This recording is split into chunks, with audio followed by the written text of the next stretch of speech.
reception मंडप रु बर को उठे नेला पुलिस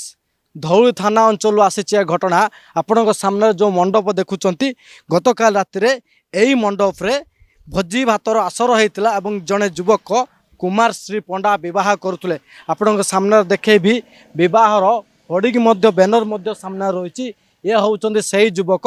कुमार श्री पंडा बह कले सत भोजी देले सत किंतु कहीं पुलिस हठात उठे नेला ये घटना हूँ ये युवक जड़े युवती को प्रेम करुले निर्बंध होता बहर प्रतिश्रुति स्थिर होता समय धार्य होता किंतु जनक सह निर्बंध है अन्य जड़े युवती को जो बह करुले से समय प्रेमिका खबर पाई खबर पाइबा पर आसी सीधा मंडप रे पहुँचा पर गोटे समय हंगामा चली भोजी अधारू बंद होता पर जिते धौली थाना मामला रुजु है धौली थाना पुलिस और लिंगराज थाना पुलिस पहुँची बर को बर्तमान नहीं थाना रे अटक रखी बसई ए घटना सामना को आसवा पर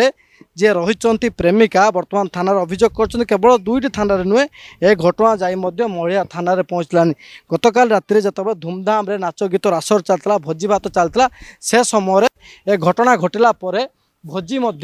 अधारू बंद हो सामने जो सब बड़का खाद्य पड़ी सबकि जिनस पड़ी जगह आप देखुं आकु सब बर्तमान रही जाइए अर्थात जो गुड़ा जो खाद्य लोक मैंने खावाई आसी से खाद्य बर्तमान फिंगा जाऊँच फोपड़ा जाऊँच गोटे बह मंडप अर्थात कल्याण मंडपर दृश्य आप सामने देखूँ पखापाखि 500 रु 600 लोकों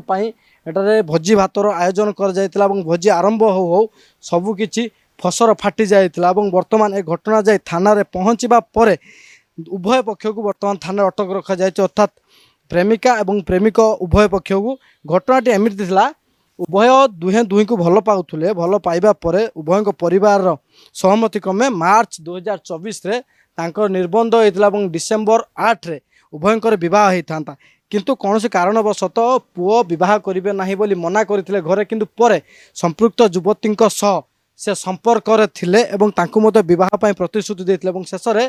मार्च 2025 रे युवती सह कुमार श्री कौन संपर्क रखि नथिले न रखिबा परे जतब संदेह होइतिला हठात युवती खबर पाइतिले तांको प्रेमिक अन्य जने युवती को विवाह कर सारी एवं आसी पहुँचला बेल को देखिले जे विवाह मंडप रे प्रेमिक सहित अन्य जने नवबधू अर्थात युवती छिड़ा होती भोजी भातर आसर जमीच ताकू नहीं खेब प्रकाश करते गोटे पटे उभय परिवार तुम्बी तंफान होता गंडगोल परिस्थिति उपजिता धौली थाना पुलिस पहुँचला कारण ए घटना को लेकिन पूर्वर जेहेतु लिंगराज थाना मामला रुजु होता अंपटे जदि कहवा युवती कुमार सिंह ना महिला थाना अभियोग करते ए घटना बर्तमान लिंगराज थाना पहुँची पहुँचवा पर उभय धक्काबाज प्रेमिक को अटक रखी उभय परिवार को बसई आलोचना समाधान बाट बाहर कर कहीं प्रेमिका अन्य प्रेमिक अन्य जन को बह कर सारी आरी भितर कहुच्छी प्रेमिका जो अभियोग ये 2021 टू 2025 भितर कुमारश्री पखापाखि 5 लाख ऊर्ध्व टंका नहीं निर्बंध समय मुदी जहाँ सब नहीं बर्तमान फेरे नहीं अर्थात जदि बाहागर नहबार था ताहले से कहीं से समय जिन फेरे नहीं प्रश्न उठे उभय परिवार आलोचना चली शेष में फल कौन बाहर लिंगराज थाना पुलिस कौन निष्कर्ष बाहर करुच्ची जे ये घटना सामना को आसवा पर बड़ कथा हूँ